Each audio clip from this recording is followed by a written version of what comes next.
We've had a number of customers asking us about the Nashville number system, so this is a kind of basic introductory tutorial to the Nashville number system, and we're going to look at how to interpret and read the charts and also how to write some basic charts. So we're going to be looking at check yes or no, which is a tutorial on 6-string country, and we're going to be comparing the chord chart to the number chart as we kind of talk through it and try to make sense of it. The reason we want to know how to do the Nashville number chart is because this is what a lot of the studios and the professionals in the music community use, and the reason they use it is because it uses numbers, not chords, so that you can change the key at will and always know what to do, and you don't have to rewrite the chart every time the singer says they want it up a half step or down a step or whatever. You don't have to rewrite the chart because it's all written in numbers, and the numbers all make sense after you determine what key it's in. So let's kind of dive right in. You'll see beneath the video player on 6stringcountry.com, we've got a chord chart for check yes or no, we've got the number chart for check yes or no, and then we've got kind of a cheat sheet that's going to tell you what the numbers mean based on what key you're in, and then also what the symbols mean. So if we look at check yes or no, we're in the key of D. Let's look at the chord chart. We have D's, A's, G's. And then if we look at check yes or no, on the intro there, we've got 1s, 5s, and 4s. The way you know what those numbers mean are all based on the key you're in. So even though check yes or no is in the key of F, the guitar is capoed to the 3rd fret. And that changes it for us. So now instead of thinking of the song in the key of F, we're thinking of it in the key of D, because we're playing D's, A's, G's. So we're thinking about this Nashville number chart in the key of D. Every key has a scale associated with it, and there are 7 degrees to the scale. So Nashville number charts are made up of numbers 1 through 7, and each number is going to correspond to a note in the scale of the key you're in. So we're thinking in the key of D. The first degree of the scale in the key of D is a D note. The second degree is an E note. The third degree is an F sharp. The fourth is a G. The fifth is an A. The sixth is a B. The seventh is a C sharp, and then the 8th would be the octave of the D. So if we're looking at the chart, a 1 is a D chord, a 5 is an A chord, a 4 is a G chord. And again, if you look at the cheat sheet, it'll tell you no matter what key you're in, what those numbers mean. So if you look at the row of the key of D, you'll see that a 4 is equal to a G and a 5 is equal to an A. If it's just a 1, like if we look at the intro there, a 1 with nothing by it, we always assume that's just a straight major chord. So in the key of D, a 1 would be just a D chord. A 5 is just going to be an A chord. If that's all the information we get, we just assume it's a straight major chord. And a 4 would be a G.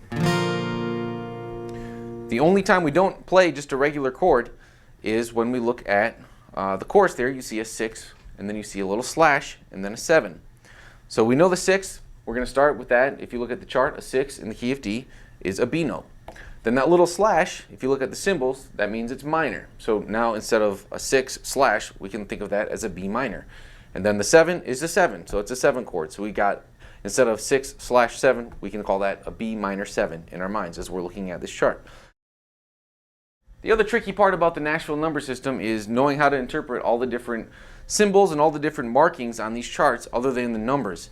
So let's just kind of start at the top of the chart and kind of talk through them. So the first thing we see there right after the I, which stands for intro, is a repeat sign. You see the 2 lines there with the colon after it. That's a forward-facing repeat.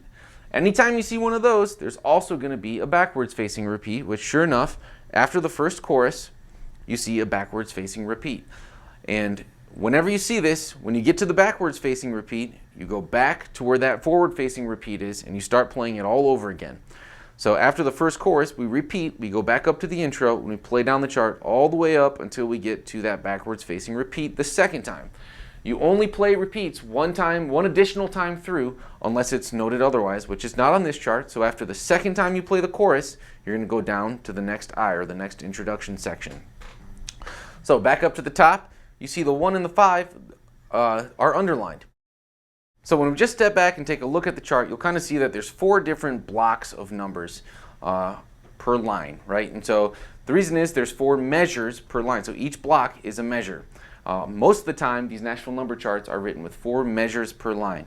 And when we look at the 1 and the 5, they're underlined. And so when we see that, that means that the 1 and the 5 happen in the space of 1 measure. And if you don't see any other markings there, we always assume that they're given equal space per measure. So this is in 4/4 time. There's 4 beats per measure. So if we have 1 and 5 chord in the space of one single measure, they're each going to get 2 beats. 4 beats per measure. There's 2 chords to divide that between, so each of them get 2 beats. And sure enough, in check yes or no, 1 and 2 and 3 and 4 and 2 and 3 and 4 and 1 and 2 and 3 and 4 and 1 and 2 and 3 and 4. And next we get to that little caret. So the caret, that's kind of facing sideways to the upper left of that 4. That can be written a number of different ways. It always looks like a caret, but sometimes people write them up and down. Sometimes people write them to the side like that, and that means it's anticipated. So instead of it coming down on the downbeat of that measure, that little caret means we're going to anticipate it and come in on the and of 4. So let's go through that intro one more time. 1 and 2 and 3 and 4 and on the 4. Now if we keep counting, there's no caret by the 1, so when there's no caret, we always come in on the downbeat. So one more time, 1 and 2 and 3 and 4 and 1 and 2 and 3 and 4, back to the 1, 1 and 2 and 3 and 4 and. Alright, and so as we look down the chart, there's not really any other markings that we need to be aware of, except for that fermata at the very end. After the outro, the O stands for outro, at the very end you'll see the little, looks like kind of like a bird's eye, and that's called a fermata. And all that means when you see one of those in the chart is that you hit the chord, so it's a 1, we're in the key of D, so we're going to play a D, and the whole band just holds out that chord. So that's a basic look at the symbols that we need to use for this chart anyway. Before we get done with this tutorial, let's just look at a chorus for check yes or no. Let's first look at the chord chart. We see it's D. Do you love me? Do you want to be my friend? And if you do, let's count it. Well then 1 and 2 and 3 and 4, 1 and 2 and 3 and 4 and 1 and 2 and 3 and 4, 1 and 2 and 3 and 4, 1 and 2 and 3 and 4, 1. So now if we switch over and we look at the Nashville number chart, you'll see that it matches up perfectly. We already established that a 1 is a D, a 6 minor 7 is a B minor 7, a 4 is a G, and a 5 is an A.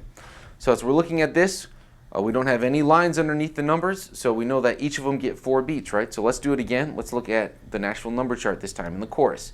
1 and 2 and 3 and 4 and 1 and 2 and 3 and 4, 1 and 2 and 3 and 4, 1 and 2 and 3 and 4, 1 and 2 and 3 and 4, 1 and 2 and 3 and 4, 1 and 2 and 3 and 4, 1 and 2 and 3 and 4, 1 and 2 and 3 and 4, 1, 2, 3, 4. Alright, so that's just a very basic look at the Nashville number system. Check yes or no is an easy song, is a great one to start on. As the songs get more complex, harder chords, more complex song structures, the number charts look harder and harder. So the only way to do it is just start with some easy ones and just read down a bunch of these charts and also try writing them. Look at a chord chart from 6-string country that you know and try to turn it into a Nashville number chart. Feel free to send them to me at info@sixstringcountry.com. I'd be happy to look them over for you, let you know how you did.